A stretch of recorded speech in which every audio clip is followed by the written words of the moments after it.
দেখছেন Kolkata TV digital. আমি অরিত্র রয়েছে আপনাদের সঙ্গে। ডোনাল্ড ট্রাম্পকে নিয়ে একটু আলোচনা বোধহয় করলে খুব একটা মন্দ হবে না। ডোনাল্ড ট্রাম্পের নতুন হিরো কে? সুপ্রিম কোর্টের শুল্ক রায়ের পর নাম প্রকাশ্যে এলো। মার্কিন সুপ্রিম কোর্টের রায়ের শুল্ক নীতি নিয়ে ধাক্কা খাওয়ার পর নতুন করে শিরোনামে উঠে এলেন মার্কিন প্রেসিডেন্ট ডোনাল্ড ট্রাম্প। আদালতের এই রায়ের পর তিনি নিজের নতুন নায়কের নাম প্রকাশ্যে আনলেন। ট্রাম্প জানিয়েছেন তার নতুন হিরো হলেন সুপ্রিম কোর্টের বিচারপতি ব্রেট কাভানাফ। নিজস্ব সোশ্যাল মিডিয়া প্ল্যাটফর্ম ট্রুথ সোশ্যালে পোস্ট করে ট্রাম্প লেখেন, আমার নতুন হিরো হলেন বিচারপতি ব্রেট কাভানাফ এবং অবশ্যই বিচারপতি ক্ল্যারেন্স থমাস ও স্যামুয়েল আলিটো। তিনি আরও দাবি করেন এই বিচারপতিরা মেক আমেরিকা গ্রেট এগেইন এই ভাবনার পক্ষে দাঁড়িয়েছেন।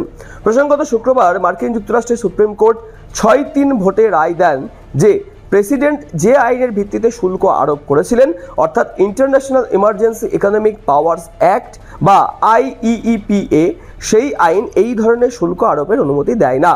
তবে এই রায়ে 3 জন বিচারপতি ক্লারেন্স থমাস, স্যামুয়েল আলিটো এবং ব্রেট কাভানাভ একমত হননি। তাদের বক্তব্য, আইনের নিয়ম অতীতের উদাহরণ এবং এর ব্যাখ্যা অনুযায়ী প্রেসিডেন্টের শুল্ক আরোপ করা বৈধ বলেই মনে হয়। সুপ্রিম কোর্টের রায়ের পর প্রথম সাংবাদিক বৈঠকেও এই 3 বিচারপতিকে প্রকাশ্যে ধন্যবাদ জানান ডোনাল্ড ট্রাম্প। তিনি বলেন, আপনাদের শক্তি এবং দেশের প্রতি ভালোবাসার জন্য ধন্যবাদ। আপনারা যে ভিন্ন মত দিয়েছেন তা পড়লে কেউ এর বিরোধিতা করতে পারবেন না। ট্রাম্প আরও দাবি করেন, বিচারপতি কাভানাফ তার ভিন্ন মতে এমন কিছু আইনের উল্লেখ করেছেন যা প্রেসিডেন্টকে শুল্ক আরোপের ক্ষমতা দেয়।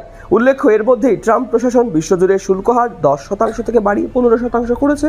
ডোনাল্ড ট্রাম্প জানিয়েছেন আগামী কয়েক মাসের মধ্যেই তার প্রশাসন নতুন এবং আইনসম্মত শুল্ক কাঠামো নির্ধারণ ও ঘোষণা করবে। অর্থাৎ এই শুল্ক রায়ের পরে যে নামগুলি প্রকাশ্যে এসেছেন তার মধ্যে যে 3 জন বিচারপতি ট্রাম্পের পাশে দাঁড়িয়েছেন বা ট্রাম্পের সিদ্ধান্তকে স্বাগত জানিয়েছেন, তাদেরকেই প্রকাশ্যে হিরো বলে সম্বোধন করেছেন ডোনাল্ড ট্রাম্প।